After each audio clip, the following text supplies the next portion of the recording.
Nous sommes le lundi 28 octobre 2019. Il sonne 11 heures et par ce temps de pluie qui arrose Lomé, c'est environ une bonne partie du Togo et des pays voisins. Le club La Presse vous tient au chaud ou au frais, c'est selon.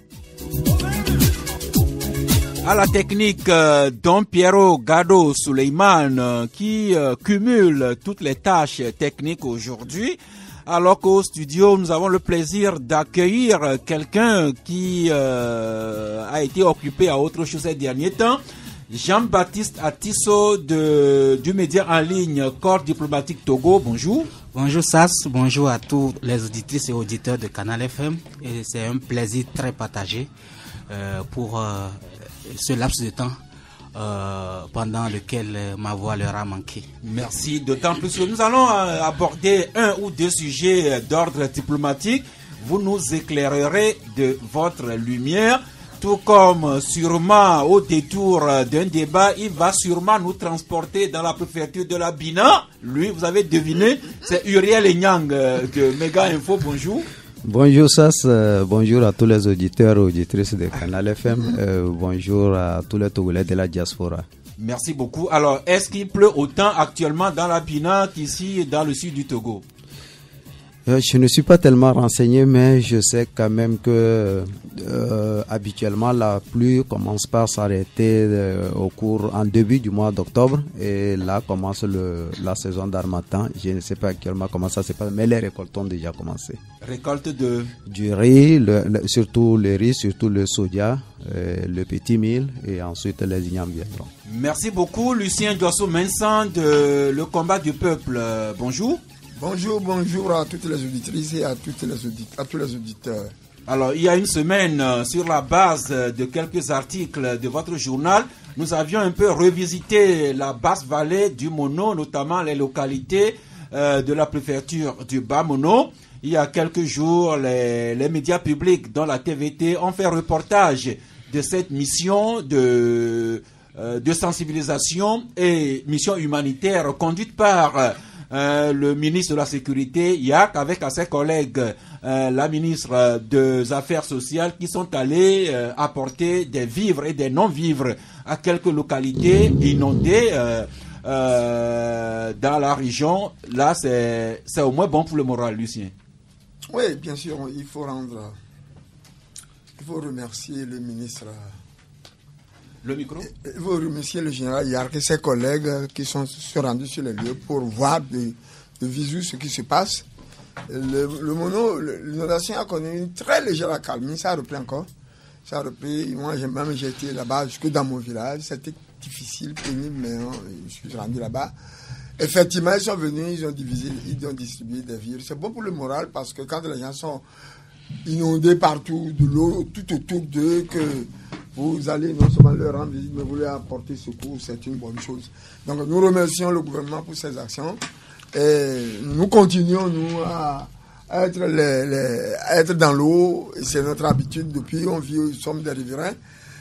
Mais cette fois-ci, j'avoue que cette année-ci, il y a des inondations un peu spéciales. Parce que jusqu'à cette période du mois d'octobre, ça doit en principe se retirer. Mais ça continue. Inondation spéciale due à une saison des pluies spéciales. Et le samedi dernier, j'ai fait un voyage, Lomé à Dogbo, au Bénin, en passant par Komé et Lokossa. Et déjà, depuis la route goudronnée, vous constatez que il y a plein de localités du sud du Bénin, notamment leur sud-ouest, qui est aussi inondé. Je me demande même si le Bénin ne vit pas plus des inondations que le Togo, mais c'est juste un aperçu depuis la route du Bénin. Aliro Moru Chakala, bonjour. Bonjour Sas, bonjour à toutes et à tous. Eh bien, Aliro, vous n'êtes pas le plus âgé, mais c'est vous qui allez dédicacer cette émission Club de la Presse à notre confrère Akoussa Vivi, à sa collègue Dajan, à toute l'équipe du dernier dimanche sur la TVT et vraiment ces bons hommes et bonnes dames de plusieurs décennies d'âge, jusqu'à près de 90 ans, mais qui savent se retrouver sur le plateau en plein air de la TVT pour retrouver les musiques du passé, danser, fraterniser, s'amuser. Il fallait voir ces jeunes dames et jeunes messieurs hier sur le plateau de la TVT. Eh bien, Alirou, c'est vous qui leur dédicacez cette émission. Oui, je crois qu'il fallait avoir un coin comme ça où les personnes d'un certain âge se retrouvent pour se rappeler du bon vieux temps. Et le cadre a été trouvé. À part l'esplanade de la TVT, il y a d'autres coins aussi sympas où ces personnes de ces âges-là se retrouvent. Donc, nous souhaiterions quand même que ça continue et que ce soit un cadre de retrouvailles, de partage, d'échange et si possible par moment intégrer des jeunes pour que ceux-là soient aussi les acteurs qui vont parler de ces vieilles personnes-là demain. Parce que aujourd'hui, c'est eux. Demain, ça serait peut-être nous qui allons nous retrouver là-bas, forcément. Donc, je crois qu'il faudrait tisser ce lien-là entre cette génération qui se retrouve là-bas tous les derniers dimanches du mois et la jeune génération qui est en passe aussi de les rejoindre. Donc, je crois qu'il faut aussi des sponsors pour des événements comme ça, pour donner du baume au cœur, pour donner une certaine ampleur à l'événement. Je crois que le sponsoring doit être de mise pour permettre à ces gens-là de s'éclater, d'oublier les stress permanents et de se dire que bien que nous ayons un certain âge, il y a certains qui pensent à nous, qui s'occupent très bien de nous et que nous pensons aussi vivre aussi longtemps auprès d'eux pour échanger sur certains sujets et d'actualité du passé, du temps présent et si possible, faire du chemin avec eux. Donc, vivement que cette émission se pérennise dans le temps et que les sponsors se fassent encore plus insistants. Eh bien, Akoussa, Vivi, Dajan, leurs collègues. Mais l'émission, je crois que c'est Tony Bicoul qui l'animait. Oui, et quand il n'est pas là, Akoussa Vivi a pris la relève. Il fallait voir ces jeunes dames, jeunes messieurs de 60 ans, 70 ans, 80, 90. Certains avaient leur pantalon jusqu'au nombril, jusqu'à la poitrine, mais qui dansaient vraiment comme de jeunes, comme de petits gamins. C'est beau, surtout que c'est un vieil orchestre de la place qui accompagnait le plateau hier, Melo Togo, cet orchestre qui est plus vieux que moi et beaucoup d'entre nous ici. Et à côté de ça, il y a également la radio Le Main qui entretient une émission un peu similaire, la Cour des Anciens, où des auditeurs se retrouvent pour revisiter la musique du temps passé. Et dans la ville aussi, il y a un autre vieil orchestre aussi, Sassamasso, qui rassemble les personnes du troisième âge, des vieux, des jeunes. Au niveau du surfer. Oui, pour revisiter le bon vieux temps du passé. Et Uriel, ce que vous ne savez pas, si notre Lucien Dossou-Mensan était là-bas hier, il serait le cadet pratiquement de l'émission. C'est possible parce que je ne suis pas censé être plus âgé que tout le monde. Merci beaucoup. Eh bien, dans cette bonne humeur, nous démarrons. Peut-être que profiter de l'occasion pour quand même dire aux auditeurs, peut-être ceux qui n'ont pas eu la chance de te regarder hier, toi Sass, sur les plateaux de la télévision nationale. Tu étais l'invité d'honneur et moi j'ai eu de loin à apprécier comment toi aussi tu te débrouilles. Vous avez tout dit. Pour ce qui concerne la danse, je ne fais que me débrouiller. Comment vous excusez même quelques gaucheries. Je ne fais que parler des autres. J'envoie également un c'est pas beaucoup à l'un de nos doyens, Holonou Humpati, qui plus d'une fois m'a fait cet honneur-là de l'accompagner à un autre cadre sympa au niveau de Surfer où on a marqué des pas de danse. Donc, salut à tonton Holonou Humpati. Merci. Au moins, c'est bon pour le moral. Nous autres Togolais, nous sommes trop stressés, trop sérieux. On gagnerait à trouver des occasions comme ça pour nous dépayser dans le pays, aller faire autre chose, rencontrer des amis, écouter de la bonne humeur, danser, rigoler. Même s'il y a s'il y a la bière à consommer quand même avec modération. Tout cela nous incite à l'optimisme sur fond de bienveillance et peut-être que ce que le pape François a déclaré dernièrement lorsqu'il était en visite pastorale à l'île Maurice pourrait nous y inciter. Eh bien, le pape François qui disait, je cite, « Être heureux, ce n'est pas avoir un ciel sans tempête, une route sans accident, un travail sans fatigue ou des relations sans déception. » Encore une fois, être heureux, ce n'est pas avoir un ciel sans tempête, ce n'est pas seulement avoir une route sans accident, un travail sans fatigue, des relations sans déception. En français facile, on peut dire, il nous arrivera toujours des épreuves, des tribulations de la vie, mais malgré ça, nous avons le droit et le devoir de travailler à notre bonheur. Eh bien, premier sujet sur lequel vous allez peut-être intervenir lorsqu'il sonnera 12 heures sur les deux numéros 22, 21, 33, 74, ou bien le 22, 20, 19, 68, c'est des questions de sécurité. Il nous arrive ici de rapporter les faits de braquage, de ceci et de cela. Des fois, nous tapons un peu sur les forces de sécurité qui sont un peu lentes à réagir. C'est pourquoi de temps en temps, quand on a quelques événements, il est également bon de leur rapporter. Jean-Baptiste, le week-end, vous avez sans doute suivi sur les plateaux de la TVT ce reportage dans lequel des malfrats qui opéraient dans le vol à moto avec des coups et des blessures. La police a dit même qu'ils opéraient avec des armes blanches. Eh bien, au moins un gang a été démantelé sous les mailles de la force publique, présenté sur les médias publics. Cela mérite quand même de rappeler que les forces de sécurité font quand même leur part. Oui, on doit quand même leur tirer chapeau pour ce qu'elles sont en train de faire ces derniers temps. Je crois que il y a quelques mois déjà où Lomé, si on peut le dire, est devenu presque invivable dans la mesure où, surtout au niveau des banques, quand un opérateur économique fait une opération surtout de retrait, dans les minutes qui suivent, on attend qu'il y a braquage, et cela se répétait d'une manière inquiétante dans la ville de Lomé, de ses environs, et dans une moindre mesure à l'intérieur du pays, et ça inquiétait énormément les opérateurs économiques, et ça a suscité vraiment un tollé général dans l'opinion nationale et peut-être internationale, parce que aujourd'hui le monde est devenu un village planétaire. Tout ce qui se fait dans un pays à l'instant T est connu de par le monde, et avec la technologie que nous avons actuellement.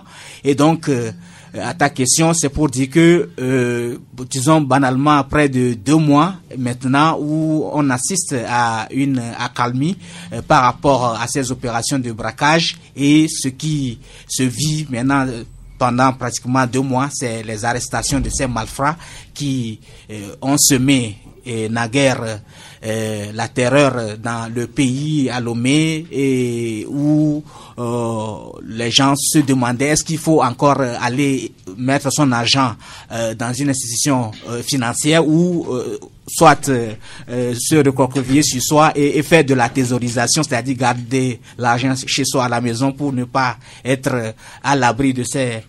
pour plutôt être à l'abri... Pour être à l'abri des braqueurs, justement. Et donc, finalement, on tire chapeau aux forces de sécurité pour leurs efforts ces derniers temps à mettre hors de nuire, de danger les populations togolaises à travers ces arrestations tous azimuts. Une petite accalmie que nous espérons qu'elle va durer, puisque ça fait quand même quelques semaines qu'on n'a plus enregistré de braquage pour fonds ou autres.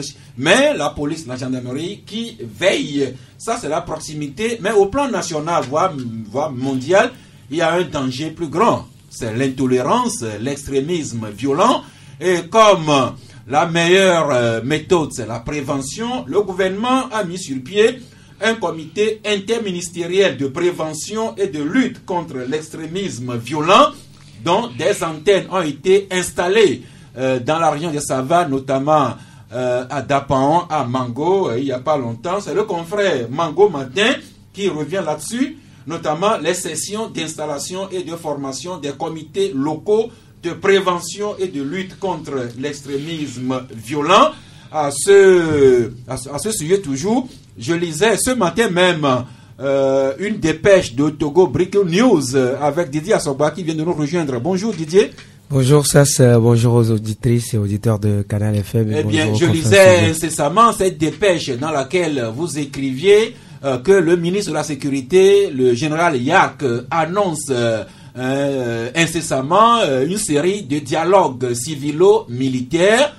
C'est pour mettre plus en confiance les forces de sécurité et la population civile pour mieux traquer d'éventuels cas d'extrémisme violent, n'est-ce pas? Oui, vous savez, on ne vous apprend pratiquement rien. La sous-région ouest-africaine est confrontée à ce défi-là, qui est la lutte contre le terrorisme. Et on sait les initiatives prises ici et là ne permettent pas forcément d'arriver à bout. Surtout les solutions militaires seulement ne permettent pas d'arriver facilement à bout de ce fléau qui est le terrorisme. Et pour véritablement restructurer la lutte et prévoir des méthodes pour venir à fin des terroristes, il va falloir associer les communautés à la base, les populations. Or, s'il y a une crise de confiance, comme ça, n'en cachons pas également la situation au Togo, s'il y a une crise de confiance entre une armée et la population qu'elle est censée défendre, l'ennemi peut être caché quelque part, les gens peuvent savoir, mais il leur sera difficile d'aller voir les forces de défense et de sécurité pour traquer l'ennemi, justement parce que il y a cette crise de confiance. Là, le ministre a d'ailleurs expliqué lors d'une séance qu'il y a eu à Sokodé en milieu de semaine dernière que à des endroits sur le territoire national, les populations rejettent les forces de l'ordre et les forces de l'ordre de leur côté également n'arrivent pas à assumer leur mission de service public qui est de protéger les populations de ces milieux-là. Et du coup, il y a ces deux parties qui se regardent en chien de faïence. Il n'y a pas de collaboration. Et si l'ennemi devrait s'infiltrer, c'est beaucoup plus facile. Et donc, c'est un projet qui est initié et qui est en train d'être restructuré de cette façon. Ça permettra à ce que il y ait des structures qui s'occupent de dialogue, de concertation entre les populations à la base, les unités des forces de l'ordre et de sécurité. Ça permettrait de prévenir, le ministre a dit, d'éventuels conflits. Et si mal en prenait aux terroristes de venir sur le territoire, si cette collaboration-là est bonne, ils seront rapidement dénoncés et signalés aux forces de l'ordre et de sécurité pour être traqués et, on va dire, boutés hors des territoires togolais. Merci. Le ministre sait déjà que le club de la presse s'offre à lui pour nous faire découvrir davantage ces dialogues, pour nous rassurer davantage, nous, civils, et nos frères et amis sous uniforme. Mais nos relations qui ne sont pas toujours exemptes de difficultés. La preuve, ce qui s'est passé à Davier il n'y a pas quelque temps, des gardes forestiers qui ne faisaient que leur travail, qui ont cherché à arrêter un véhicule transportant du bois. Ce véhicule, donc, à bord duquel se trouvaient des militaires. Non seulement le véhicule ne s'est pas plié au travail des agents forestiers, mais quand ces derniers ont eu le courage de poursuivre un peu le véhicule et de relever la plaque minéralogique, on connaît la suite avec les militaires qui ont débarqué au poste de péage là-bas, au poste forestier de Davier, pour faire leur justice. Nous en avions parlé ici et toute l'opinion publique avait condamné ce acte de nos amis les militaires. Et sûrement que le ministre en charge de l'environnement, le professeur David Oladokoun, a écouté le cri de toute la population. Il a dû réagir. Et Lucien Dossoumensan, vous revenez sur le sujet quand vous écrivez à la page 4, acte du gouvernement. Quand un ministre suscite notre admiration, le ministre David Oladokoun, qui a sorti ses griffes, pour ne pas dire, le ministre n'a pas été toujours d'accord avec le comportement de nos amis les militaires. Non, ce n'est pas ça le problème. Et ce qui s'est passé est extrêmement grave. Vous vous rappelez que la dernière fois que le problème a été soulevé ici, j'avais dit que nous ne pouvons pas commenter. Parce que nous n'avons pas tous les éléments. Au fond, qu'est-ce qui s'est passé? Comme nous le savons, la première version, c'est que des militaires sont allés faire du trafic du bois. C'est interdit maintenant et c'est sous contrôle strict. Maintenant, arrivé au poste de contrôle forestier, on leur a dit de s'arrêter. Ils se sont arrêtés. quand on leur a dit s'arrêter, on a voulu vérifier la provenance et la destination du bois. Là, ils ont pris le téléphone, ils ont appelé le hiérarchie. En l'occurrence, le général Katanga. En personne. Ils l'ont appelé. Le chef d'état-major de l'armée togolaise. Bien sûr. Mais il se veut que quand ils l'ont appelé, ce dernier a demandé qu'on lui passe les agents. Les agents ont dit qu'ils sont pas ici pour leur répondre. Ils ont refusé de prendre la communication. Les agents forestiers. Bien sûr, ils ont raison. Ils ont refusé de prendre la communication. Ils ne veulent pas se laisser intimider. Et il a donné l'ordre et le véhicule, le camion est parti. Maintenant, quand ils sont partis, les agents forestiers qui les a interpellés la première fois ne les ont pas suivis. Ils ont donné l'ordre à la police forestière, qui est le nom de là. C'est la police forestière qui a continué le boulot pour les traquer jusqu'à constater qu'ils relevé la plaque minéralogique et constater qu'ils sont effectivement rentrés dans le camp RFI. Alors, quelque temps, les forestiers ne savaient pas que pour avoir refusé de répondre au général, ils ont commis une crise de lèse-majesté. Quelques minutes après, un commando de 10 militaires armés sont venus pour faire la fête. Il faut avouer la fête entre guillemets. Une fête avec des cordelettes et des bouts de bottes n'en est pas une. 4 ont été blessés. Il faut avouer que c'était sérieux. Alors, quand nous avons appris cette affaire-là, surtout quand il s'agit de l'armée, en parler, c'est délicat, c'est sensible. Mais le ministre, lui, il a réagi. Le ministre de l'Environnement. Il a été tout de suite d'abord pour constater les faits, puis retourner une seconde fois. Et c'est sur place cette déclaration qui m'a amené à écrire. Il a dit que ces choses ne se reproduiront plus jamais, ni ici, ni ailleurs. Il a dit qu'ils sont avec les agents forestiers et qu'on ne peut pas accepter que des choses comme ça continuent à se passer au Togo. Et sur ce plan-là, nous ne pouvons que le féliciter parce que il n'est jamais donné à un ministre, quel que soit le poste qu'il occupait, de critiquer l'action des militaires, surtout quand ceux-ci commettent des bavures ou des exactions sur ordre de leur supérieur hiérarchique. Mais il a fait une déclaration publiquement et nous devons le soutenir parce que il y a une chose que je voulais dire. Nous ne pouvons pas passer notre vie dans ce pays à vivre sur le passé. Le Togo n'est plus le Togo des Yadema, où les militaires étaient les dieux de la terre et du ciel. Aujourd'hui, c'est vrai que Gnassingbé est fort Gnassingbé, mais il n'est pas militaire. Et nous avons nos droits. Si un militaire nous enquiquine, allez le revendiquer et on verra. Donc, le ministre David Oladokoun, qui a pris son courage, qui a dit haut et fort son mécontentement de cet acte posé par les militaires sur...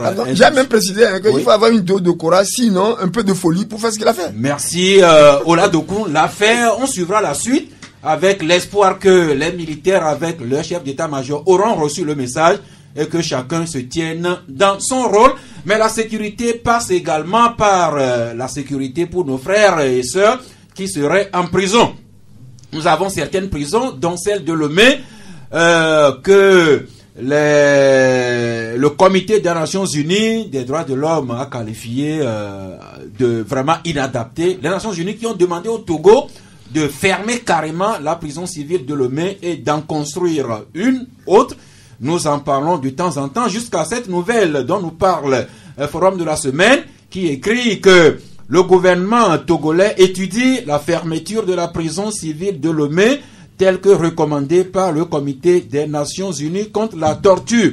Et c'est le ministre en personne en charge de la justice, garde des Sceaux, puis Kokuya Betome, qui a dit ce que retrace Forum de la semaine, que le projet de construction de la nouvelle prison est en étude, et le ministre qui dit que le gouvernement a déjà identifié un terrain à cet effet. À l'Héro Chakala, il faut dire que en voilà encore une fois la preuve que même si le gouvernement ne réagit pas toujours, mais ils nous suivent quand même dans ce que nous disons. Non, pas forcément qu'ils nous suivent dans ce qu'on dit, mais vous savez, le Togo ne vit pas en vase clos. C'est des recommandations qui ont été formulées à leur endroit et ils ont pris acte. ils ont pris acte par rapport à ces recommandations formulées. Ils veulent aller à la vitesse supérieure. Vous savez, construire une prison, c'est pas construire un bâtiment anodin comme ça quelque part.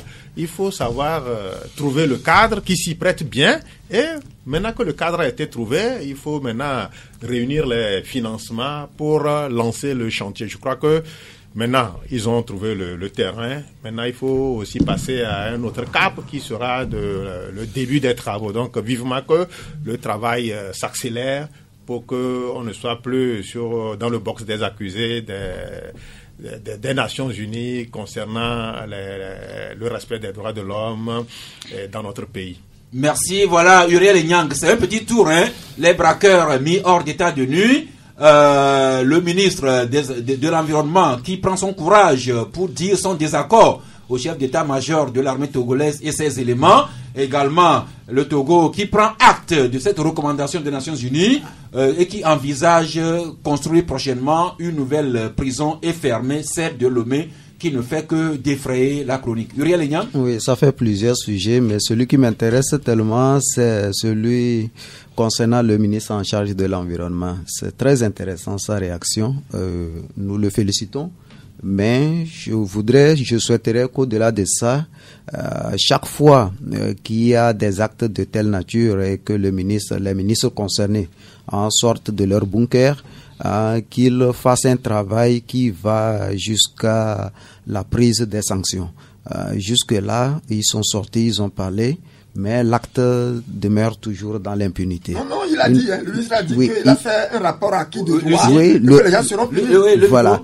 Le ministre a bel et bien dit sur place qu'un rapport a été fait sur ce malheureux événement acquis de droit et que les auteurs seront recherchés et punis. Et en la matière, le qui de droit, c'est au moins le Premier ministre, sinon directement le chef de l'État, qui se trouve être le ministre de la Défense, des anciens combattants. Oui, parce que quand ça se passe comme ça, là c'est déjà une bonne nouvelle. Quand ça se passe comme ça et qu'il y a le silence, vous constatez qu'on encourage aussi l'indiscipline dans l'indiscipline, par conséquence, l'impunité. L'impunité, et ce n'est pas un bon signe, ce n'est pas encouragé, ce n'est pas bon pour notre pays aussi.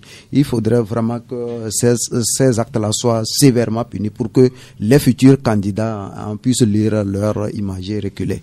Merci, ce n'est que quelques petits épisodes. La prison. Oui, Didier. Pour la prison, il faut également ajouter à ce que vous disiez tantôt que entre-temps le gouvernement est censé ne pas réagir sur le sujet, mais il y a un comité interministériel qui est mis sur place et qui travaille sérieusement sur la question. Et si vous avez écouté il y a quelques semaines, sinon quelques jours, la sortie du ministre Bawara qui disait qu'il faut étudier la distance entre la prison et les populations, enfin les familles des prisonniers pour permettre leur visite également, et l'annonce du ministre qui dit qu'un terrain a été identifié. En plus de ce qui se fait au niveau du comité interministériel, il faut imaginer une nouvelle prison, pas dans la Lomé, mais dans la périphérie, pas très loin. Il n'y a plus de terrain ici à Lomé. De toute façon, une prison dans la périphérie qui permettra quand même de facilitera l'accès, mais aussi permettra aux populations d'avoir facilement accès à leurs personnes qui seraient malheureusement en prison. Merci. Vous savez, juste une précision. Oui, sur cette histoire de la prison, j'aimerais prendre la parole. Quand j'apprends que c'est les Nations Unies qui recommandent, non, posons les problèmes correctement. Toi, tu n'as jamais été en prison. Moi, j'ai fait plusieurs fois cette prison. 2 fois. Et je remercie Dieu pour ça. Ce n'est pas un problème nouveau. Si tu as mis pied un jour, même tu fais un mois dans la prison civile de Lomé, tu sauras que vraiment c'est inhumain. On n'a pas besoin de les Nations Unies pour y penser. En principe, cette affaire doit faire partie de plusieurs plans de développement du Togo. Le problème est tellement... C'est dégueulasse. Si tu mets les pieds à la prison de Lomé, si on t'a gardé une fois là-bas, tu sauras qu'on t'a envoyé au mouroir. C'est pour mourir. Donc, je me fous de ce que les Nations Unies nous disent, parce que ce n'est pas les Nations Unies qui vont nous dire que ce qui se passe chez nous n'est pas bon. Nous le savons tous. Même tout. Il y a parmi ceux qui nous dirigent d'autres qui ont séjourné dans cette prison. Depuis ce temps, ils savent ce que c'est. C'est l'enfer. Merci. Mais c'est quand même heureux que le gouvernement commence à bouger. Il y a au moins 2 sujets sur lesquels le gouvernement commence à bouger. D'abord, disons, cette mauvaise affaire de Davier. En d'autres temps, personne n'aurait levé le petit doigt. Aujourd'hui, les médias en parlent, l'opinion publique condamne. Un ministre de la République sort. Monte au créneau, ça c'est une bonne chose. La deuxième affaire, c'est cette, disons, le dossier de la prison civile de Lomé. On parle depuis des années, mais pour une fois que le gouvernement commence à trouver solution, c'est quand même une bonne chose. Maintenant, une petite parenthèse diplomatique. 2 journaux, voire 3, sont revenus sur les relations de partenariat entre la Russie, la Fédération de Russie et le continent africain, notamment ce sommet Russie-Afrique que le Tsar russe Vladimir Poutine a abrité à Sochi. Temps nouveau écrit là-dessus aujourd'hui, Temps nouveau qui écrit à la page 3.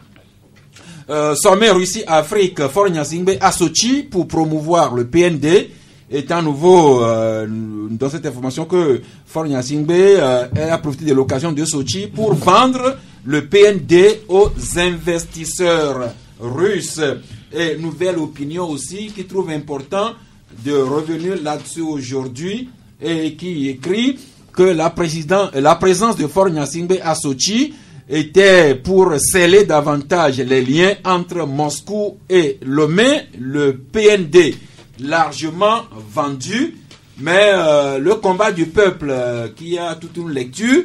Lucien, votre journal fait aujourd'hui un focus sur le sommet de Sochi et vous nous relatez, ou bien vous éclairez plutôt sur les dessous d'une rencontre à plusieurs niveaux et vous terminez par, vous écrivez que Vladimir Poutine a réussi son pari et saisi une opportunité en or pour espionner les Africains, écrivez-vous. Lucien? Mais je ne le dis pas pour m'amuser. Si vous lisez les articles, vous allez voir ce qui s'est réellement passé. D'abord, cette histoire de ce sommet de Sochi, c'est pour le bien de la Russie et de Poutine. Nous n'avons rien à y tirer. C'est du boba. Parce que pour que quelqu'un te donne quelque chose, il faut qu'il lui-même en possède. Les Russes n'ont pas d'argent, ils sont pauvres. Quand on parle de l'économie russe, on le compare à un pays européen, c'est comparable à celui de l'Italie. Vous allez lire très bien attentivement là-dessus pour voir comment ils sont organisés au moment de collecter les informations avec les diplomates, les délégués, comment ils ont posé un certain nombre de problèmes pour qu'ils donnent les informations par leur ordinateur personnel, par ceci. Ils leur ont envoyé des mots de passe qui fait que maintenant, tous ceux qui ont été là-bas, qui ont répondu effectivement à ce formulaire dont j'ai copie, on peut à tout moment, si ce n'est pas déjà fait, vider tout leur ordinateur. Les données. Les services spécialisés russes. Oui, ils ont même un moyen pour ordonner à l'ordinateur d'appuyer sur un bouton lui-même pour déclencher. Donc, il y a lui, avec tous les détails sont là-bas. Les sociétés qui ont géré ça, tout. Oui, comme Faure Gnassingbé y était, si jamais Faure était allé là-bas avec son ordinateur, ça veut dire que... Lucien? De toutes les façons, je ne veux pas la personnalisation du débat. Non, c'est le chef de l'État. Il y a eu plus de 40 quelque chose chefs d'État là-bas. Et quand le Togo a commencé à raviver la coopération technique avec la Russie, j'étais la toute première personne à me poser des questions. C'est vrai qu'il y a quelque temps déjà que vous vous montrez assez critique vis-à-vis de cette ouverture de la Russie vers l'Afrique. J'ai compris que c'est en prévision de ce sommet qu'ils ont revu tous les pays pour raviver certains accords qui dormaient depuis dans les tiroirs. Donc maintenant, Vladimir Poutine a réussi parce que d'abord, il a réussi à organiser un sommet manifestement très bien. Mais quand vous lisez les résolutions, la déclaration, c'est du boba. Il n'y a aucune promesse, aucune annonce. On parle de partenariat gagnant-gagnant, mais c'est du n'importe quoi. Donc maintenant, il faut que les gens sachent, parce qu'il paraît que la prochaine fois, on doit refaire ça dans un pays africain, et alternativement. Mais je dis, nous, les Africains, nous devons cesser d'être dupes. Merci. Eh bien, Jean-Baptiste, tout ce qui est concret de ce sommet, c'est que la Russie ambitionne de doubler le montant de ses investissements, de ses affaires en Afrique dans 5 ans. Non, c'est pas ce qu'il a dit. Ils ont dit les échanges commerciaux. Ce n'est pas, c'est ce qu'on appelle les échanges commerciaux. Ce n'est pas un investissement. Oui, justement, ok, la Russie qui ambitionne de doubler ses échanges commerciaux avec l'Afrique dans 5 ans, mais nulle part concrètement il n'est mentionné ce que l'Afrique dans son entièreté ou les pays individuellement tireraient de ce nouvel amour. Oui, c'est délicat votre question, dans la mesure où, vous savez, le monde, comme on le dit, le monde est guidé par des intérêts. Et la plupart des pays occidentaux qui, ces dernières années, essaient d'organiser des sommets entre eux. Bon, ils sont nombreux. Il y a la Chine qui l'a organisé, le Japon, l'Israël. Israël avait eu l'intention de le faire, mais ça n'a pas pu tenir dans notre pays, malheureusement. Et vous savez que ces gens-là ont quand même derrière la tête l'idée de booster leur coopération, que ce soit économique, diplomatique et surtout commerciale. Mais ce que l'Afrique gagne à travers ces rencontres ne se dit pas de façon claire et nette. Et vous allez remarquer que il y a une sorte de bling bling qui entoure ces rencontres, et après on ne voit pas de résultats concrets à l'issue de ces rencontres, et c'est ce qui fait le mal pour le continent africain. Vous parlez justement du cas de la Russie. La Russie, on sait que la Russie n'a pas vraiment de ressources à vendre à l'Afrique, sinon que des armes, si on doit le dire en termes clairs. Et de plus en plus, il y a des pays africains qui recourent à l'armement russe, et c'est ce qui fait que aujourd'hui, si à l'issue de ce sommet, ils disent qu'ils vont augmenter ou bien doubler leurs échanges commerciaux. C'est les armes en termes plus faciles, hein. Ce sont des armes. Et vous savez, il y a certains pays africains, notamment la République centrafricaine, depuis quelque temps, recours de plus en plus à la Russie, et d'autres pays d'Afrique australe, on peut citer le Soudan aussi, qui Soudan plutôt pays de l'Afrique du Nord. Non, Soudan et Afrique centrale et Soudan du Sud, c'est ça. Donc, ça fait que aujourd'hui, la grande question qui reste posée autour de ces rencontres, c'est qu'est-ce que les pays africains tirent concrètement de ces rencontres? Parce que les populations africaines attendent que si un sommet se tient où on prend de l'argent du contribuable pour y participer, il faudrait qu'il y ait des retombées palpables, même si ce n'est pas à court terme, à moyen ou à long terme. Il faudrait qu'on ait des retombées qui justifient le fait que les ressources ont été déployées pour participer à telle ou telle rencontre internationale. C'est ce à quoi on doit s'en tenir. Merci. Ailleurs, lorsque des chefs d'État font de telles visites là, à leur retour, eux-mêmes ou bien leurs services de communication émettent des communiqués succincts pour informer leur opinion nationale sur les retombées de ce sommet. Ici chez nous, c'est juste un communiqué du service de la communication de la présidence, vraiment laconique, communiqué difficile à décrypter pour savoir concrètement ce que Faure Gnassingbé nous a ramené de Sochi. Alirou, à moins que vous ayez eu une autre lecture que moi. Non, je n'y étais pas et j'ai la même lecture que vous. Mais vous pensez que ces pays occidentaux, la Russie, le Japon et les autres se lèvent comme ça pour organiser des sommets auxquels prennent part la quasi-totalité des chefs d'État africains comme ça par leur saute d'humeur? C'est parce que les dirigeants du continent prêtent flanc à ces genres de choses que ça donne des envies à tous les pays aussi de tester un peu le sérieux de ces leaders du continent. Mais vous allez aujourd'hui, ne soyez pas surpris si en 2020 le Portugal aussi vient organiser un sommet Portugal-Afrique. Non, parce que toutes les fois qu'il y a de ces sommes, vous voyez l'empressement avec lequel tous les dirigeants se dirigent vers, tous les dirigeants africains vont vers ces pays qui organisent les choses. Donc, c'est ça, ils prêtent flanc. Mais on n'a jamais mis en place un modèle de développement du continent.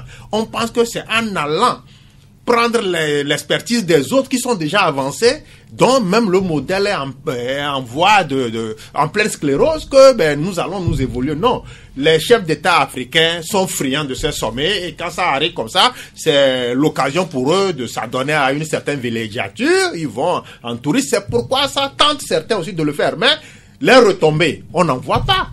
On n'en voit pas. Il ne faut pas dire que la Russie n'est pas riche. La Russie, c'est un pays qui est très riche. Le sous-sol, ils ont presque tout ce que le continent africain a. Ouais. Mais ils veulent mettre en berne leurs ressources épuisées sur le continent africain. Et aussi, nous vendre des armes. Donc, je crois que c'est ça. Ce n'est pas un truc désintéressé. On ne le fait pas parce qu'on a à cœur de développer l'Afrique, mais on a à cœur de se donner une place sur l'échelle mondiale, c'est tout. La diplomatie intéresse beaucoup, mais c'est vrai qu'on mette la 3 points de suspension, que revenions chez nous ici pour redécouvrir un parti dont on ne parle plus beaucoup ces derniers temps. C'est la Convergence patriotique panafricaine, la CPP, qui est un peu sorti de son sommeil et qui a tenu ce week-end une assise. Et là-dessus, Liberté écrit CPP, un comité directoire pour remettre le parti d'aplomb. Et Liberté nous rappelle le thème sous lequel le parti s'est réuni, c'est orientation et redynamisation de la CPP face aux enjeux de l'alternance. Et ce comité mis en place par ce parti pour renaître de ses cendres est piloté par un certain Adrien Beliki à côté, le confrère de Radio Le Mai devenu grand syndicaliste et qui se redécouvre maintenant des amours politiques. Et à son sujet, justement, le Télégramme du Togo écrit hier en lutte pour prendre la tête de la liste C14 dans les lacs 1 au nom de l'UDS Togo, Adrien Beliki à côté, aujourd'hui coordinateur de la CPP. Didier Assogba, jusqu'à preuve du contraire, la CPP n'a jamais été membre de la C14. Alors comment est-ce que quelqu'un qui il y a quelques mois se battait pour être investi candidat de la C14 se retrouve aujourd'hui coordonnateur de la CPP? Ouais, c'est politique et quelqu'un a dit qu'on peut tout trouver chez nous ici. Et donc, je pense qu'on est dans cette logique. Il y a tout chez nous au Togo, on a des spécialités, mais on est en politique.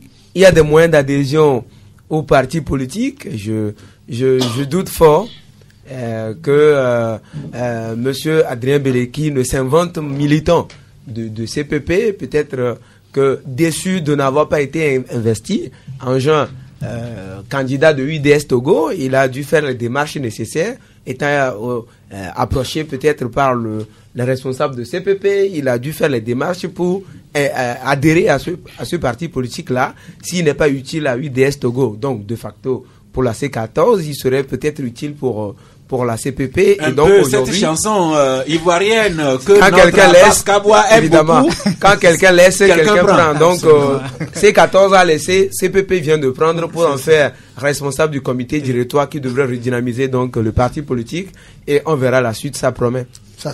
Lucien? Non, franchement, quand nous faisons ce genre de débat, moi, ça me désole. Il y a eu dans ce pays récemment un véritable Big Bang. Tout était éparpillé. La C14 est devenue C5 ou C4. Tout est éparpillé parce que c'est ce qu'on appelle un Big Bang politique. C'est pas seulement que ça se produit. Ça s'est produit au Bénin, ça s'est produit en France, partout. Mais au cours de nos débats, nous nous comportons comme si la C14 existe. Nous nous comportons comme si ceci existe. Non. C'est ça qui me désole. Nous devons tenir compte de l'actualité, des faits. La C14 appartient dorénavant au passé. Et si quelqu'un était membre de la C14 et qu'aujourd'hui il veut adhérer à un autre parti qui n'était pas membre de la CPP, de C14, on n'a rien à le reprocher. Merci. Quand c'est dans un bateau qui coule, on va où on veut. Merci de cela. Nous embrayons sur l'ambiance préélectorale de la présidentielle 2020. Et à cet article de notre confrère Mango Matin, je rappelle que Mango Matin, c'est le seul journal édité hors de Lomé, notamment à Mango. Non, édité à Lomé. Il est édité à Lomé. Aux médias aussi. C'est jamais qui le montre. Merci. Donc, je me contente de Mango Matin qui écrit l'équation de l'horizon 2020. Et pour Mango Matin, le peuple togolais se retrouve au beau milieu du fleuve. Et le journal parle de ce peuple-là qui fait face à un tel tableau peint d'un pouvoir insatiable d'un côté et d'une opposition visiblement à stratégie multiple. Le peuple togolais qui assiste impuissant à une malsaine manipulation de son destin par des politiques à engagement intéressés. Les partis aussi bien de la mouvance au pouvoir que de l'opposition apprécieront. Nous continuons avec le télégramme du Togo qui nous parle lui aussi de la présidentielle de 2020.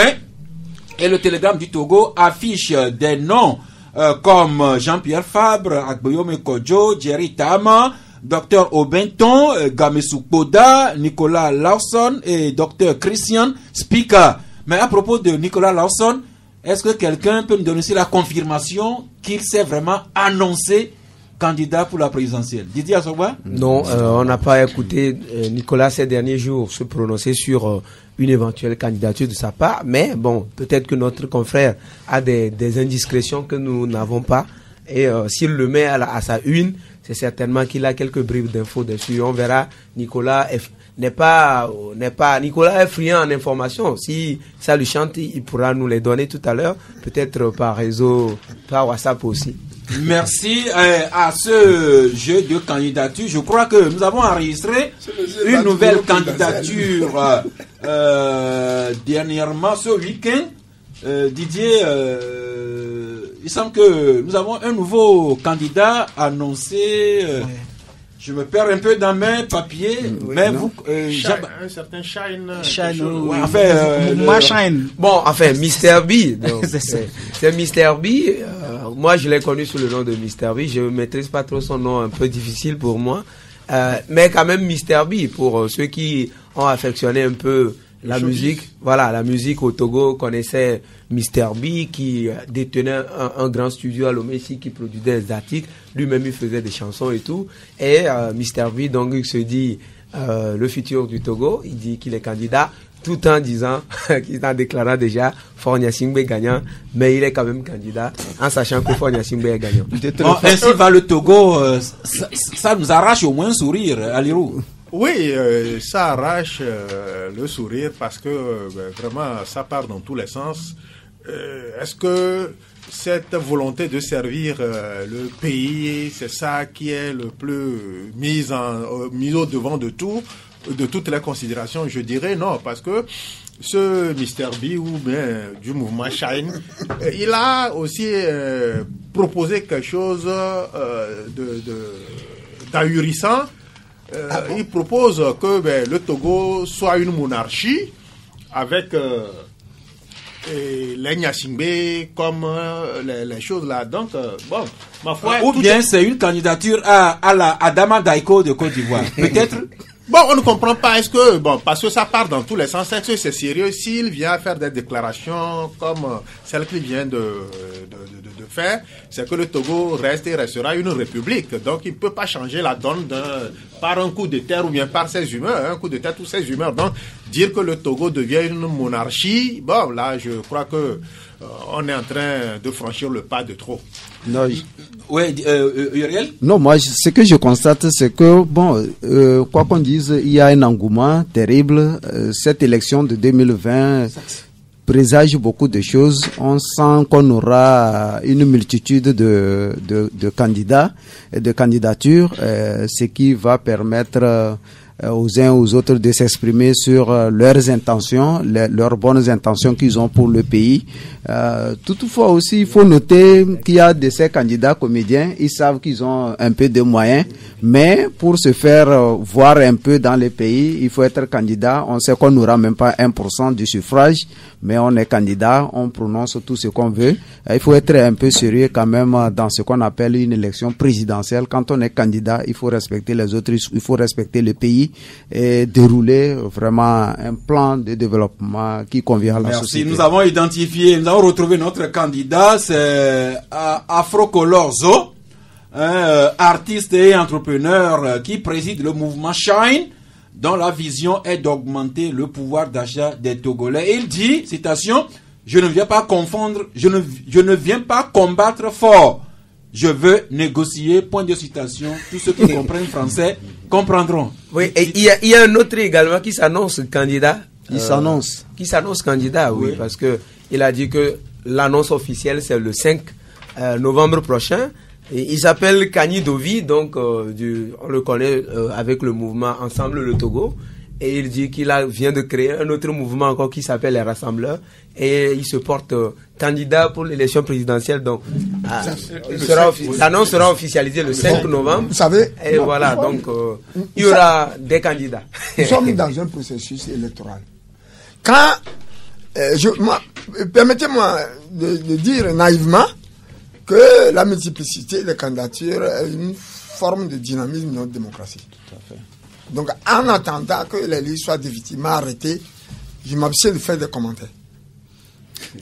Les gens s'inspirent. Merci. Aussi. Donc, il y a des candidats déjà investis, d'autres annoncés, d'autres encore en passe d'être annoncés. Mais dans tout ça, il y a quelqu'un qui continue à prêcher pour un candidat unique, ou du moins pour une unicité d'action au sein de l'opposition. Lui, c'est Kossi Philippe Podro, archevêque émérite de Lomé, et dont parlent beaucoup de journaux, dont Nouvelle Opinion, qui écrit « Candidature unique de l'opposition, Monseigneur Podro n'abandonne pas son idée ». Mango Matin, lui aussi, écrit à la page 7. Mango Matin qui écrit donc que l'unicité de l'opposition togolaise avant l'élection présidentielle de 2020 est importante aux yeux de l'archevêque émérite Philippe Podro, le prélat qui a rassemblé le vendredi dernier des leaders de partis politiques de l'opposition. Le Télégramme du Togo en parle lui aussi à la page 6. Que suite à la rencontre du vendredi dernier, 2 commissions ont été créées pour baliser la voie vers la présidentielle. Jean-Baptiste Assissot, le moins qu'on puisse dire, c'est que Monseigneur, il tient à son idée d'encadrer ou bien d'accompagner un mouvement uni de l'opposition vers la présidentielle 2020.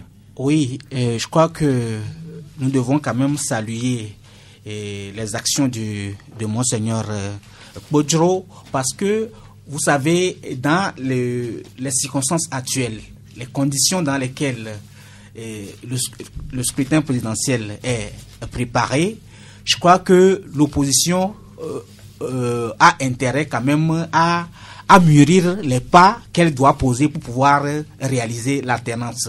Et à propos, nous avons analysé ce qui se fait sur l'échiquier politique togolais, et nous sommes arrivés à la conclusion selon laquelle tout semble croire que le multipartisme est plutôt un frein pour l'alternance dans notre pays. Si nous analysons de fond en comble ce qui s'est réalisé dans notre pays de 85 ou bien 87 avec la création de la CNDH jusqu'à la conférence nationale pour aboutir à l'élection législative de 1994, si on analyse bien, en ce moment-là, il n'y avait pas tellement de partis politiques au Togo, et on a vu l'exploit des partis qui étaient sur la scène de 87 à 94. Mais au-delà de ça... Sauf que de 87 jusqu'à la conférence nationale, il n'y avait pas encore de parti politique, sauf la CDPA, mais qui était dans la clandestinité. Oui, mais après la charte des partis politiques a été signée, adoptée à 91, et de 91 à 94, on a vu l'exploit que les partis qui étaient sur la scène politique ont eu à faire par leurs actions. Et quand nous quittons 94 jusqu'à aujourd'hui, on voit qu'il y a une multitude de partis politiques sur l'échiquier politique, mais aujourd'hui, nous devons en avoir autour de 114 aujourd'hui. L'exploit que, par exemple, le phare avec le CAR ont eu à faire dans ce laps de temps 91 à 94, aujourd'hui, il y a une multitude de partis politiques, mais on ne voit pas de résultats palpables en ce qui concerne les revendications des populations togolaises. Donc, l'action que mène le Monseigneur Bodjro est une action très salutaire, mais c'est une équation vraiment difficile à réaliser parce que il y a tellement d'incompréhension au sein de la classe politique, il y a tellement d'amateurisme, si vous m'excusez le terme, au sein de l'opposition que sa mission risque c'est-à-dire de toucher à une pierre, parce que les solutions ne sont pas facilement trouvables, parce que les acteurs font des erreurs politiques qu'on ne devrait pas commettre. Mais Bodjro, il continue sa mission. C'est salutaire. Sa mission. La preuve, à l'issue de la rencontre du 25 octobre dernier, les acteurs qui étaient autour de lui ont convenu de mettre sur pied 2 commissions. La première travaillera sur les conditions de transparence du scrutin. La seconde réfléchira aux mécanismes à mettre en place pour amener le gouvernement à opérer les réformes essentielles relativement à la recomposition des institutions impliquées dans la procédure électorale, comme la Commission électorale nationale indépendante, de même que l'audit du fichier électoral. Voilà ce que vont faire les 2 commissions, sauf que Temps Nouveau trouve que Monseigneur Bodjro prêche dans le désert, et Togo Matin écrit lui aussi à la page 3 que pour une candidature unique à la présidentielle 2020, difficile rapprochement des leaders politiques. Oui, Uriel Enyang et Lucien. Oui, j'ai écouté avec intérêt la présentation des faits et un peu de commentaires de notre confrère Jean-Baptiste Atisso par rapport à l'unicité de l'opposition et aux actions que mène actuellement Monseigneur Bodjro. Vous savez, moi je l'ai toujours dit, il n'y a pas de critères pour surmonter des difficultés ou pour passer d'une étape à une autre quand il s'agit d'une opposition dans un pays. Il n'y a pas des critères par lesquels, ou bien qu'il faut respecter, qu'il faut observer pour réussir telle ou telle action. L'opposition togolaise, je vous assure, son union ou unicité ne doit pas respecter certaines conditions. Ils ont un seul problème, ou on peut dire 2. Le problème de l'opposition togolaise, c'est qu'elle n'est pas encore à l'abri de ses besoins. Elle fait face à un pouvoir qui a tout en son sein, matériellement, intellectuellement, financièrement, ils ont tout en leur sein. Le pouvoir. Et quand le pouvoir constate que vous émergez, rapidement on vous récupère. Ce qui fait que actuellement l'opposition ne veut pas passer par là. Et là, ça sera très compliqué. Pour vaincre ou bien pour parvenir à l'atteinte de vos objectifs, il faut pouvoir être à l'abri des besoins intellectuels, besoins matériels, besoins financiers, et là, vous parviendrez. Ce n'est pas le cas de notre opposition. En somme, l'opposition n'a pas les moyens de sa politique, si je paraphrase ici Uriel Enyang. Sur ce plan, en plan précis,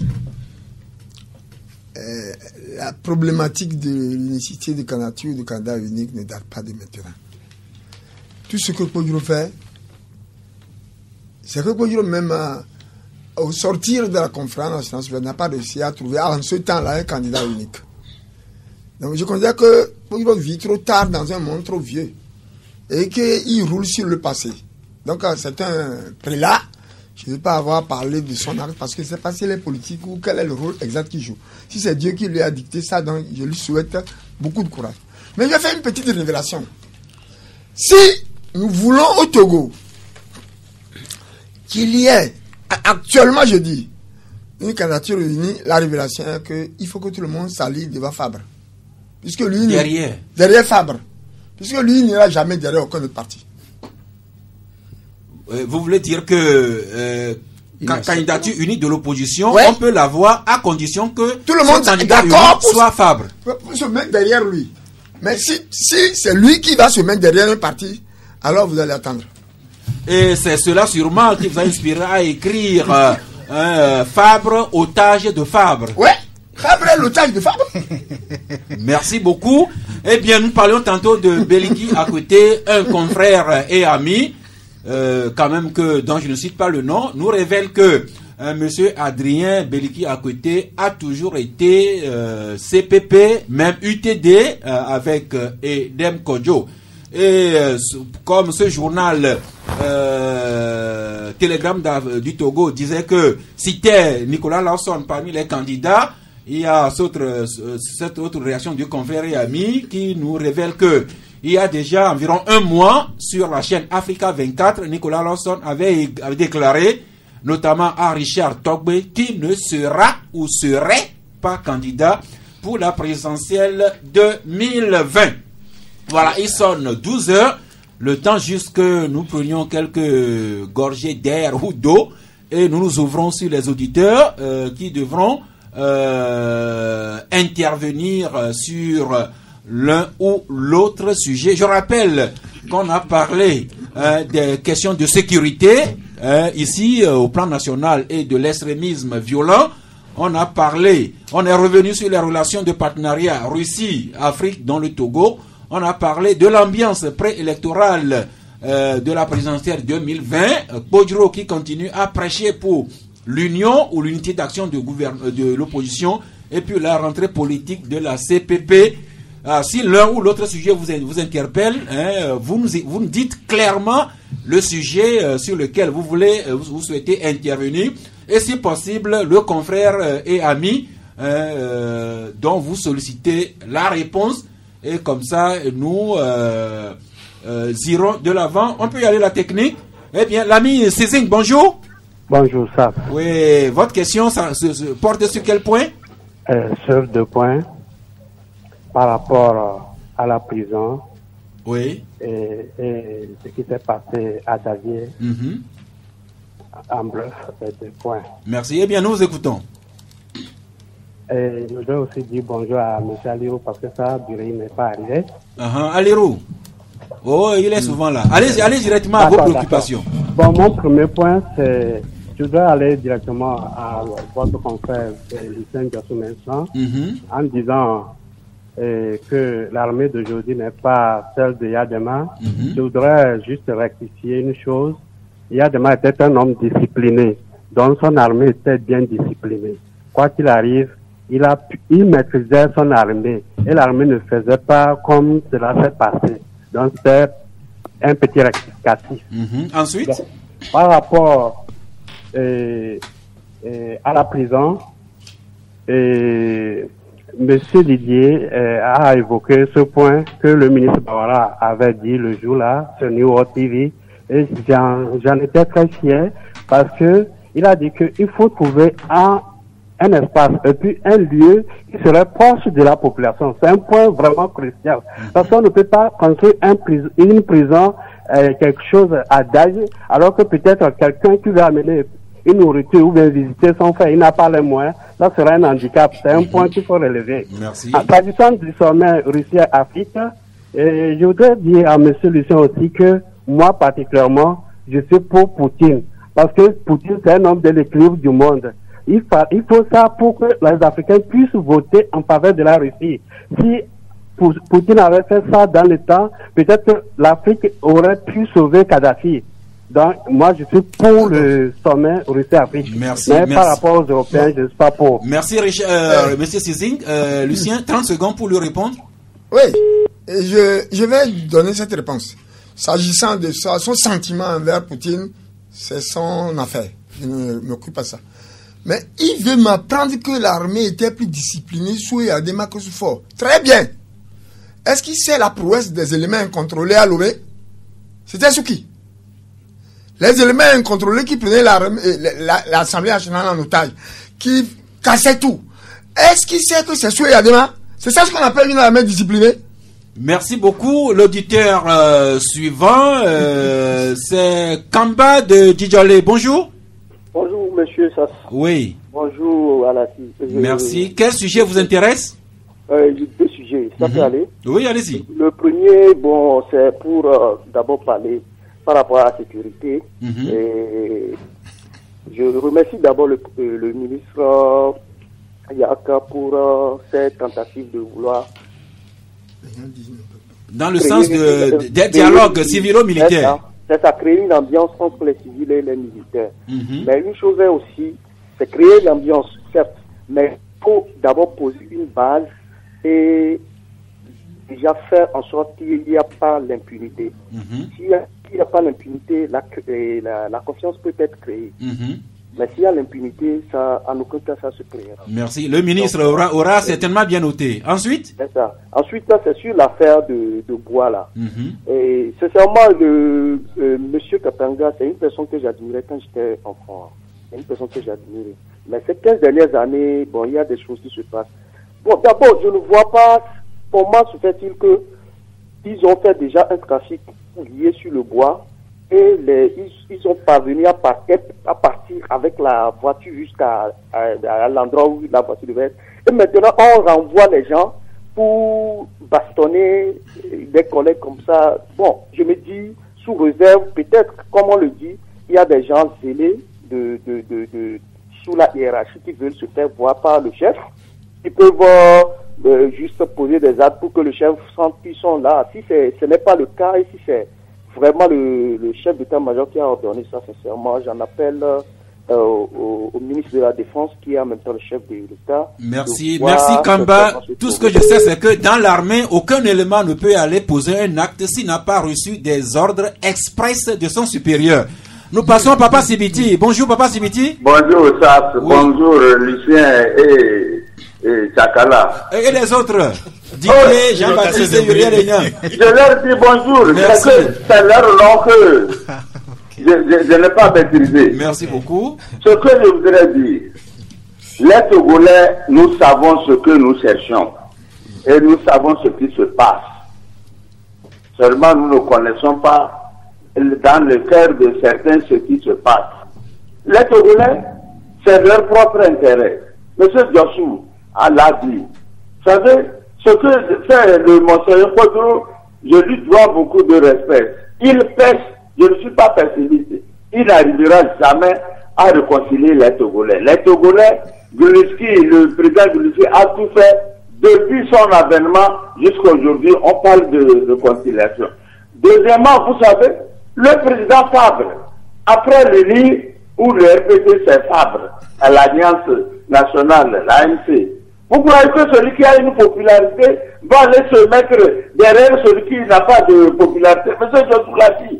C'est Fabre, je ne suis pas cité, je le répète souvent. C'est le président Fabre ou rien.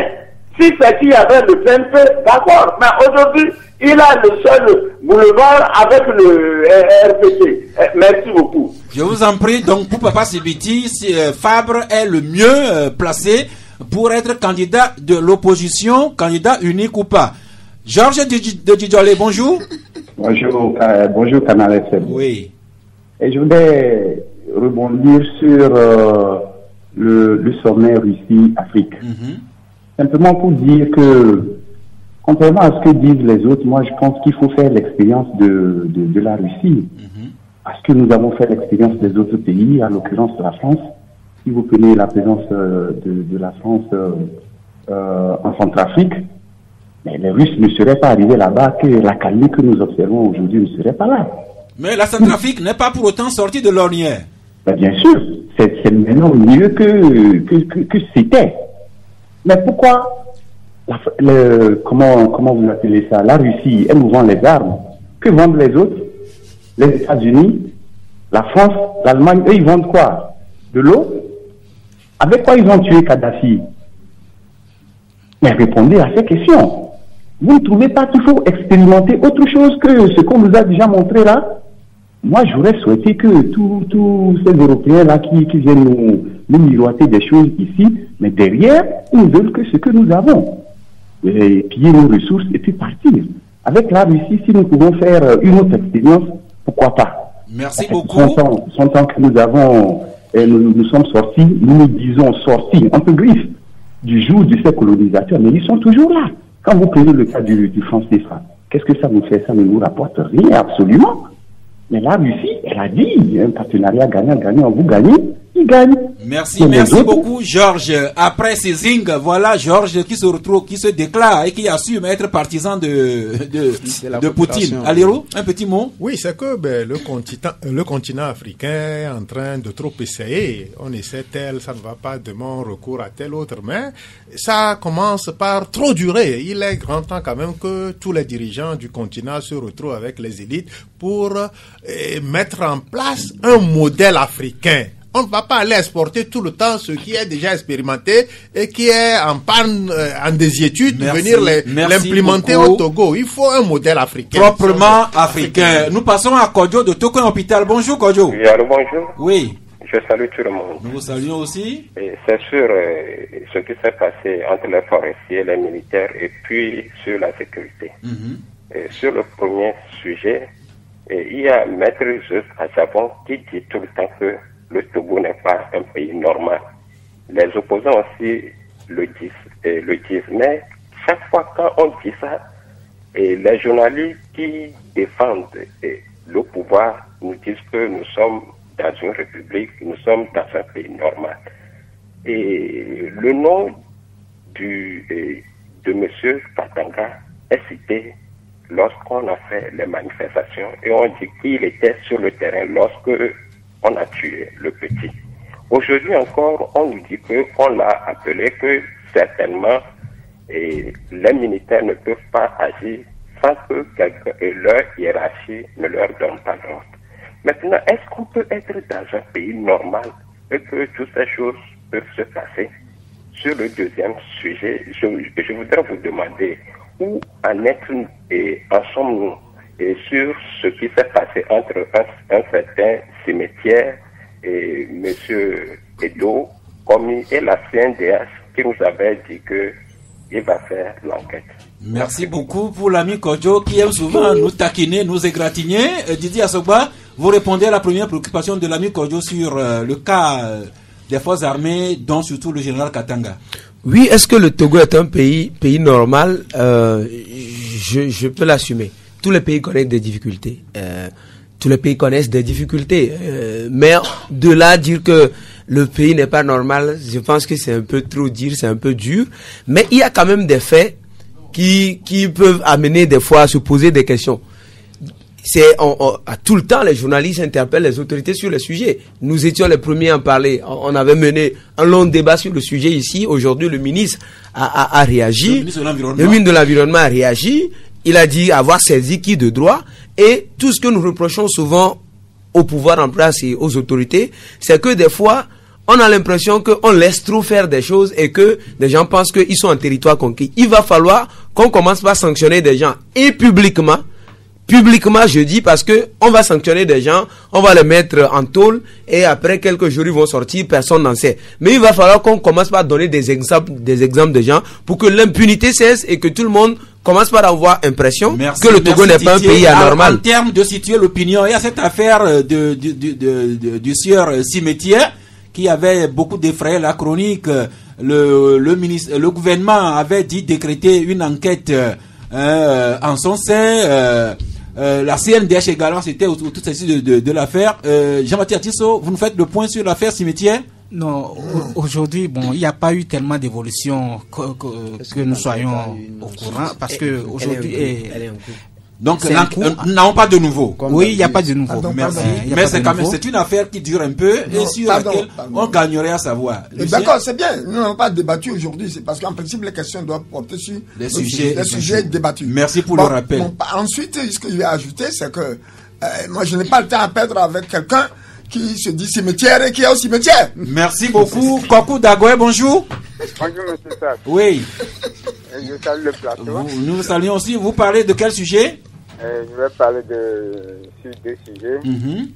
La prison civile de Lomé. Oui. Et puis, le voyage du chef de l'État, la sommet qu'ils ont effectué. Oui. Allez-y rapidement. Donc, concernant la prison civile de Lomé, lorsque monsieur, votre doyen là, Lucien Diassou avait pris la parole, il voulait nous expliquer quelque chose, mais à la fin, moi, je n'ai rien compris. On dit que c'est l'ONU qui nous a fait une recommandation confirme la prison civile de Lomé et de reconstruire une autre. Qu'est-ce qu'il veut nous dire dans son développement? Eh bien, il va vous éclairer, disons, davantage. Maintenant, votre seconde préoccupation? Concernant le voyage du président de la République, je voudrais vous demander, est-ce qu'au jour d'aujourd'hui, est-ce que c'est encore nécessaire qu'on fasse voyager des journalistes qui reviennent, ils ne nous disent rien sur le voyage, on se contacte toujours de communiquer de la présidence. Pourquoi les journalistes vont à ces voyages? Merci. Lucien, vous lui expliquez votre pensée sur la prison civile de Lomé. Ce n'est pas compliqué. Quand tu as les yeux ouverts et que tu refuses de voir, et que quelqu'un vient te toucher du doigt, te dit, bon, regarde, et que tu dis, je vois, c'est que tu n'es pas normal. Je disais tout à l'heure que cette affaire existe, tout le monde sait. Ceux qui ont vécu à la prison civile de Lomé savent qu'il faut changer cette prison. Merci. Donc, je n'ai pas dit que ce n'est pas l'ONU qui me l'apprend. Ce n'est pas la recommandation de l'ONU. Les Togolais s'en plaignaient depuis. Ouais. Merci beaucoup. Alors, sa seconde question, est-il encore important que le chef de l'État fasse voyager des journalistes avec lui, Didier Assogba? Bon, pour notre profession, moi, je pense que c'est nécessaire. C'est nécessaire pour que le journaliste aille constater lui-même les faits, ce que le président fait là-bas, ce qui se déroule, pour que de retour ou même de là-bas, il commence par restituer les faits à sa rédaction ou dans son journal pour que l'opinion lise. Mais maintenant, il dit que les journalistes ne rendent pas compte. Je ne sais pas combien de fois il lit les journaux. Je ne sais pas vraiment combien de médias il suit régulièrement pour savoir si tel a voyagé avec le chef de l'État, il ne rend pas compte. Merci, mais l'ami sait sûrement que souvent le club de la presse reçoit en direct les confrères qui sont aux côtés du chef de l'État au Japon, en Chine, un peu partout. Tout à fait. S'il suit bien le club de la presse. Le suivant, c'est l'ami Marcel Debay. Bonjour. Allô, Marcel. Marcel est parti. En attendant le retour de Marcel ou bien de quelqu'un d'autre. Oui, Uriel Aignan. Oui, par rapport aux journalistes qui se déplacent dans la délégation du chef de l'État, je pense que notre ami, franchement, n'est pas informé. Sinon, de là directement, les gens écrivent, leurs journaux publient, Canal FM relaie l'information en direct. Je ne vois pas l'inconvénient que le président puisse voyager ou non avec les journalistes. C'est très important. Ça ne se fait même plus voilà. Aujourd'hui et on le déplore. Non, ça c'est fait. Merci. Juste rappeler. Oui, Lucien? Non, cette affaire de voyage avec le président, les journalistes qui accompagnent le président, c'est une sorte de nébuleuse maintenant. Au début, c'était bien.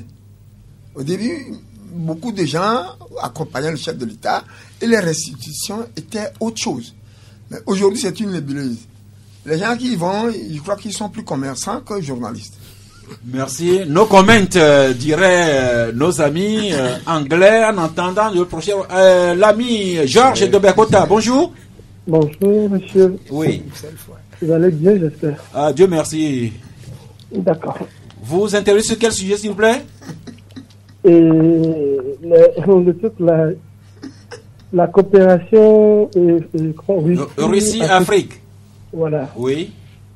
Nous avons fait plusieurs expériences avec les anciens colonisateurs et la Chine en ces derniers temps et la Russie qui propose sa coopération aussi. C'est bien tout cela. Mais est-ce que nous avons un leadership noir ou africain? Là, vous rejoignez l'ami Tchakala. Absolument. Si on n'a pas un leadership africain, il nous serait difficile de percevoir tout ce que ces gens-là proposent et de les mettre dans notre moule pour sortir une démarche de développement qui nous arrange. Donc, pour avoir ce leadership dont je parle, le leadership noir existe avant tout le leadership, mais ça a été dissipé par les forces de la colonisation. Maintenant, pour nous en sortir et amorcer une ligne de développement durable, il faut obligatoirement ramener ce leadership-là. Maintenant, comment installer ce leadership? Pour l'installer, il faut obligatoirement aller développer tout ce que nous avons comme potentialité africaine. Nous en avons très assez. Je veux parler de ce que on peut appeler les intelligences noires. Les intelligences noires sont plus anciennes que toutes les intelligences. Ces intelligences-là aussi, on peut les appeler la diplomatie noire. Et dans cette même diplomatie, il y a d'autres éléments encore que autrement nous avons dit, rechercher en nous une identité propre pour impulser notre développement. C'est ça que j'appelle l'expertise noire. Merci voilà. Georges. Je souffrais qu'on s'arrête là, faute de temps, et prendre rapidement Adjovi. Bonjour. Bonjour monsieur Saz. Oui, merci pour l'attente au bout du fil. Je vous en prie. Bonjour le plateau. Bonjour à vous. Et je voudrais savoir, à propos des forestiers là, est-ce que le ministre, le chef d'État Katanga, il a été cité dans plusieurs affaires au Togo ici. Le Katanga, c'est le chef d'état-major de l'armée togolaise, qui est différent du corps des gardes forestiers. Oui, mais le monsieur qui est à la tête des chefs forestiers, il a raison ou pas? Parce que si moi, par exemple, à Djovi, c'est moi qui a commandé les bois là, je ne pense pas que M. Katanga peut intervenir. Et suite après, les gens sont venus bastonner les gens dans leurs droits. Quelle sanction pour le suprême qui a appelé? Le ministre a dit qu'il a rendu compte de tout ça, l'acquis de droit. Merci, merci à tous ceux qui ont été en ligne aujourd'hui. Nous allons devoir suspendre là et on reprend demain. Juste le temps de les remercier. Cézing Kamba de Djidjolé, Papa Sibiti, Georges de Djidjolé, Kodjo de Tokan Hôpital, Kokou Dagwe, Marcel de Bay, Aye Georges de Bekbota et Adjovi par laquelle nous avons terminé. Eh bien, nous revenons ici terminer définitivement avec vous êtes 5, donc 30 secondes pour insister sur un point particulièrement, sinon votre carton de fin d'émission. Le premier qui est prêt? Je suis prêt. Alirou Mourou Tchakala. Oui, je donne un carton rouge 100 au docteur Ahiangpo Akpan Kodjo. Le micro. Au docteur Ahiangpo, qui est le directeur préfectoral de la santé de Tandjouaré, qui s'acharne sur un comptable pour effacer lui-même ses propres crimes. Donc c'est pas parce qu'on est fort, c'est pas parce qu'on est chef qu'on doit sacrifier les subalternes pour effacer certaines traces dont on est au cœur de tout. Donc il y a eu des malversations. Maintenant, pour effacer des traces du crime, on a préféré sacrifier un pauvre comptable. Donc carton rouge au docteur Ahiangpo pour cet acte un peu malveillant. Reçu, sauf que il semble que le même DPS de Tandjouaré accuse plutôt son ancien comptable plutôt de malversation, voire d'opacité. Voilà, le DPS de Tandjouaré et son ancien comptable qui se renvoie la balle d'accusation. Vivement que le ministère de la Santé arbitre et nous situe sur la personne qui est en faute.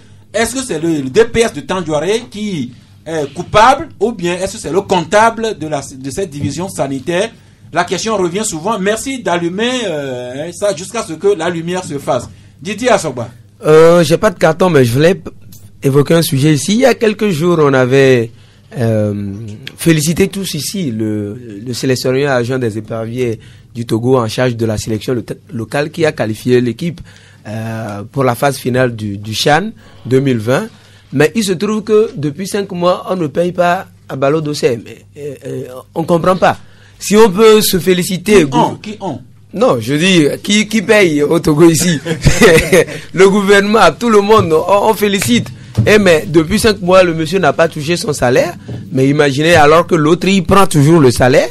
Mais il va falloir qu'on fasse quelque chose là. Si donc on peut tout trouver chez nous ici, il faut qu'on trouve également le salaire. Moi, à Ballot n'est pas payé malgré les résultats qu'il fait. Oui. Alors que de l'autre côté, il y a le journal Télégramme du Togo qui écrit que plus d'1 milliard de francs CFA ont été payés à Claude Roy en 42 mois pour des résultats piteux. Voilà. 1 milliard de francs CFA comme salaire pris par Claude Roy en 42 mois. Jean-Baptiste Atisso, votre carton? Oui, mon carton est vert et je le décerne à Madame Zouriatou Kassa Traoré, des infrastructures et des transports. La ministre? Oui. Et parce que samedi dernier, à tout hasard, moi j'étais parti dans les lacs à un enterrement et à mon retour, je l'ai vu au niveau du pont qui est en train de céder. AZB. Et elle était vraiment aux côtés des ingénieurs qui s'acharnaient pour sauver ce pont-là. Sauver le pont. Et pour ça, vous dites c'est un carton? Absolument. Comme tel que je l'ai vu le jour-là, elle était vraiment aux côtés des... Et vivement que le pont de Zébé ne tombe pas. Uriel Nyang? Dans la même logique, pour que Madame Kassa Traoré puisse jouer pleinement son rôle, n'oublions pas qu'il y a une société chargée de mobiliser les ressources financières, la SAFER. Donc carton vert à tous ces gens-là qui jour et nuit ne dorment jamais, qui ont un conseil de surveillance, carton vert, ils n'ont qu'à continuer. Merci Lucien Dossou-Mensah. Je n'ai pas de carton, mais je voudrais, comme les confrères sont revenus sur cette affaire de pont d'Anior, il faut qu'on apporte une certaine clarification. Le pont d'Anior n'a jamais eu un problème au sens propre du terme. Le pont lui-même n'a pas eu de problème. C'est les Chinois qui travaillent et puis ils se sont amusés à mettre du sable un peu partout là. Quand le fleuve, le Mono, est vraiment atteint son niveau, il a évacué tout le sable. Le Mono ne passe pas sous le pont d'Anior. Ça passe maintenant. Mono. En cas d'inondation, ça passe. Peut-être un bras du Mono. Écoutez, tu es d'où? Je suis de Hauteux. Bon, ne parle pas mais je sais que le Mono ne passe pas. Laisse-moi te parler d'abord. Le Mono, le Mono a des affluents qui passent par Seko, Djeta. C'est ce que je dis. Non, mais quand il y a l'inondation, tu verras que ce n'est plus. Merci beaucoup. Alors, carton d'encouragement. Oui, alors. Non, laisse-moi terminer. Madame Kassa, le travail est fini. Et on devait ouvrir le pont 48 heures d'avance. Et on a bloqué la route parce qu'elle voulait réceptionner avant qu'on commence. Ça va faire une émeute à nous. Merci beaucoup. Alors, encouragement au club ACK de Kara qui a joué hier, qui a gagné 2-1 contre Enugu Rangers du Nigeria. Vraiment, bonne chance pour le match retour lorsque les chauffeurs de Kara se transporteront à Enugu pour le match retour. C'est fini pour aujourd'hui. Bon appétit et à la retrouvaille demain mardi à 11h. Si Dieu le veut et Dieu le voudra bien, encore une fois, continuons à célébrer la vie.